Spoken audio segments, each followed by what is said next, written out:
It's actually something that still to this day drives me every morning. When I get up in the morning, and I think David and I are wired similarly, that we really want to be the best at what we do.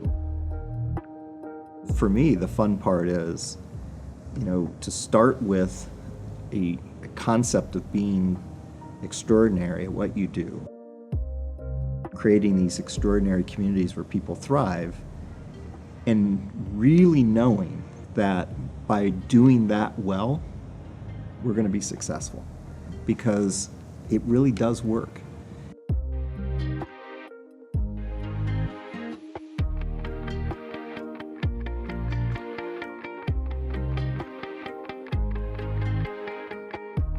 Actually, the way we started was in 1983 or 1984. We got an assignment to analyze senior housing and found, while that particular project that we looked at was not feasible, we discovered that Tucson, Arizona was a very underserved market. It was a new field. It was virtually non-existent in the for-profit sector. It was 99% of the retirement communities out there were not-for-profits. And being a developer at the time, kind of put two and two together and said, well, let's put our development skills to work and build a retirement community. Built it, had no intention whatsoever of managing it. But while we hoped to find an operator to come in, we couldn't find anyone to hire, so we decided we'd just do it ourselves. And that launched the company, basically. And that was called the Fountains at La Cholla, so the first company then was called the Fountains. So there was a period of time after the Fountains opened and was successful in the late 80s and early 90s, when there was really no money available in the marketplace because it was very bad economic times. And so we kind of made our mark going around and consulting with really the who's who list of financial institutions in America. They had these retirement communities, and when they were underperforming, no one wanted to foreclose on them because these banks and savings and loans and bond funds didn't want the headline risk of saying, Citicorp forecloses on 200 seniors. So we came in, and our job was to turn it around so they could sell them. But the problem with that business model was the better we did, the quicker we were out of a job, because they wanted us to turn them around so they could be sold. So it was a horrible business model. So we knew we needed equity. We needed a capital partner to fund this, because it was only going to work when we could buy the underperforming community, turn it around, and benefit from the increased value. So we went around the world, literally, looking for money, but no takers.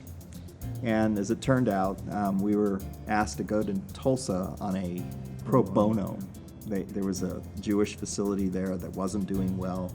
So we went in and helped, and after the second day, we went out and had a beer afterwards, and he just said, what are you guys up to, besides coming in and helping me? And we said, we're looking for money. And he says, hey, there's a guy here in town.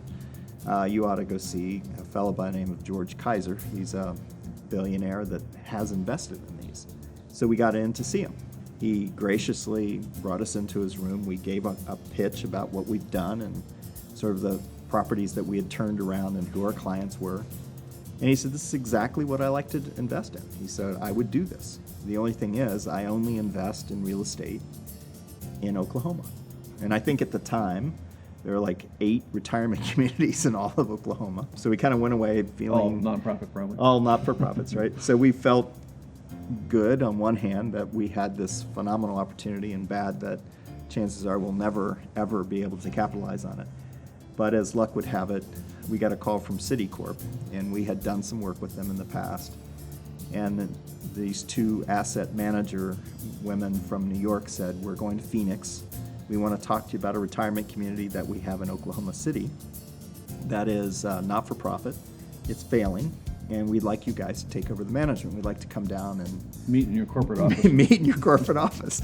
And meanwhile, our corporate office was It was a 2-bedroom apartment that was kind of a offside unit that was right by the food service department and the dumpsters. It was just something that we couldn't market, so we used it as our corporate office. at the Fountains of La Cholla. Right here at the Fountains of La Cholla. We put wood on the bathtub and put the copy machine on top of the bathtub, and the kitchen had, file cabinets in it. We stole some milk cartons from the food service department for filing cabinets. We had hoped this would be a fairly quick meeting and that we'd have it outside and they really wouldn't step foot in the office. And at one point, we had been out there about an hour and a half talking, and she said, "Do you have a restroom?" We said, "Oh, well, you don't want to use ours. We'll take you in, grab something inside the retirement community."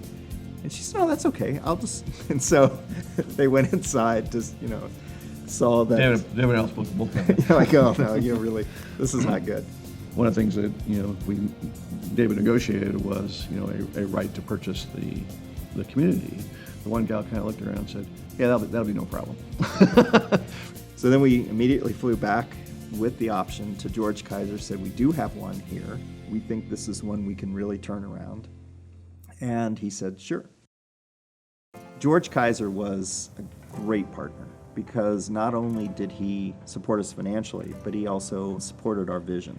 We spent lots of time doing visioning and mission statement generation that kind of grew into what it is today. At the core of everything we do is our mission statement, which is to create extraordinary communities where people thrive. It's why we exist, and that's what drives us, whether it's the people that we work with, the programs we put together, the care we deliver, the food, on and on and on, is at the core of that is how do you deliver extraordinary. And if you do that, you'll create these really robust, wonderful communities of people, whether it's communities of residents, community of associates, vendors, family members. This group of people comes together, and then how do we figure out what makes people thrive? I view the operating principles as kind of the guidepost of how we execute upon that mission. Create and celebrate success. Come from abundance. Take a stand. Do the right thing. Learn and grow every day. Don't take yourself too seriously. The first one was really created, for you, David, is, to create and celebrate success. So we wanted to remind you that celebrate the success in the moments. I remember going into places and being so driven by sort of what's next that I didn't often pause to acknowledge necessarily, as well as I should have, what we had accomplished. And David and the team had to sometimes, remind me that we need to acknowledge. A pat on the back sometimes is what we're currently doing is not a bad thing. But he knew me well enough to know that where it was coming from it wasn't that I was dissatisfied with where we were. I was just already sort of looking what's next. I think that sometimes staffing is a great example where you come from a place of saying, well, it's going to be hard to fill this position, so we'll stay with this person who doesn't buy into the vision of the company or who isn't aligned with what we're doing. Whenever we do that, we're coming from scarcity, and it almost always is not in alignment with either the operating principle or the mission statement of the company, because we can't create extraordinary without extraordinary people. We were removing med carts from the springs from our skilled nursing areas, which was not something that the state was used to, not something that a lot of our staff was used to. But if you think about it, there's no one rolling down a med cart in your home. And the surveyor, when we started putting the medications in the resident rooms, said you can't do that. It's against regulation, whatever. And I remember the DON turned to her and said, and they were friends, she said, "Jane, let me ask you a question. Where are your medications?" Jane thought for a minute. She says, "In my bathroom." So I was like, okay, so it makes sense what we're trying to accomplish. Help us do that. And when we actually worked with the state and we got that pushed through, the stand there was, creating an environment where people thrive. People don't thrive in institutional settings with big med carts being pushed down and being dispensed. So. Right. Absolutely. If you do the right thing, it always comes back around. In fact, I remember I participated in the sales training, and we had a number of sales associates in the room, and we were talking about it, and I said, our job is to just work with prospective residents. The right thing to do is to help them, and if it means that they're not going to move in and we can help them choose another retirement community that maybe is better for them for whatever reason, do the right thing, and that it just comes back in spades. I remember we had a huge flood in North Carolina where we had to empty out the entire building. So, all of our residents were displaced for a long period of time. I think they were out of the building for 9 months to almost a year. Many of them were living in cots in the town hall, was it the Moose. Moose Lodge, and so you walked in, it looked like a MASH unit. It was amazing. The very first thing all the associates wanted to know, well, what about me? I mean, it's going to take a while to rebuild this building. And I said, the last thing we need you worried about right now is your jobs. Because they had lost a lot of their homes and everything in the flood. So. Right. And family members. And I mean, it was tragic. And we said, everyone will stay employed, even if you don't come to work, because there's no work to come to. Once we have a building, we'll start putting it back together again, and we'll put you to work doing something, filing or whatever. And then I went to George Kaiser and told him what I did. And his response was exactly what I would have done. Yeah, I remember after the flood, Deb DeRolf and I rode into the community to collect residents' belongings from the upper floors and bringing them back to the Moose Lodge. And that was one of those experiences that you really do see the power of the human spirit and how people come together during a crisis and take care of residents and each other. It was really an incredible experience. As far as learning and growing every day, I think in this industry, no 2 days are similar. I mean, it's a very complicated, business with a lot of moving parts and a lot of people, and you kind of go from, one issue to the next every single day, and you get to learn about yourself and you get to learn about your industry. So that's an important one to me. You have to keep pushing, and the way you push is to read a lot, be curious, learn more, and be committed to growing as a human being and growing as a company. And his favorite, don't take yourself too seriously. If you take yourself too seriously, you're not open for coaching. You can't have fun. And fun's a big part of this. We deal with very complicated issues and serious issues, and if you can't bring a little humor to the situation, it might be hard to get through the day. Why don't you start over again. The mission and operating principles are then manifest in what we do in terms of design and programming. Things like Watermark University, Thrive Dining, extraordinary outings, in settings that are designed intentionally to feel like home. Often you'll have a community that's doing things, so they have an extraordinary outing. They have a Watermark University catalog. But those are things they are doing for us. So they're like checking a mark, box. yeah. Okay, so extraordinary outing, got it. Watermark University classes, got it. And that's harder in some ways because it's more camouflaged. So you say, wow, they're doing Watermark University. They've implemented Thrive Dining, but there's something wrong. It's not until they are doing those things for themselves, or they're doing those things for their residents, or they're doing those things for their team, that it really clicks. We spend a lot of time and energy to make sure that things are designed right, lighted correctly, and that sort of thing. And I remember we had a community, and I won't mention any names, there was an associate there who just didn't buy into Watermark. It was a not-for-profit. We had taken it over.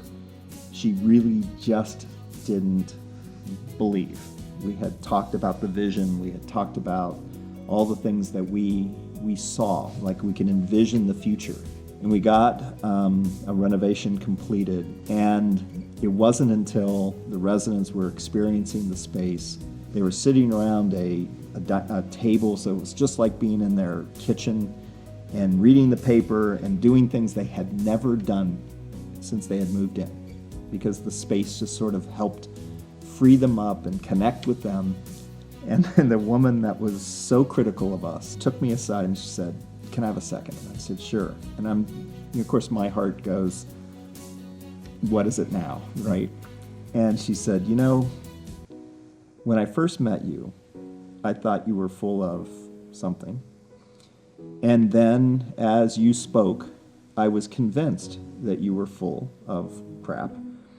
But she said, over the last week since this has opened, and now I see the vision coming to life, I couldn't be more wrong. And she gave me a big hug. It was the craziest thing because she was really tough on us. Mm-hmm. And we should have fired her because she wasn't getting it. But there was something there that we felt that if we could get her, that she would be really valuable. Turns out she has been, but it was such a defining moment for us. So one gal who was new to our company said, what I really love about your mission statement is that to me it feels like a blank canvas on which I get to paint. So I get to decide, what's extraordinary. I get to inquire and find out what makes our residents thrive or what makes me thrive. We've got over 5,000 associates, and it's really exciting to figure out, what their definition of extraordinary is and how they thrive.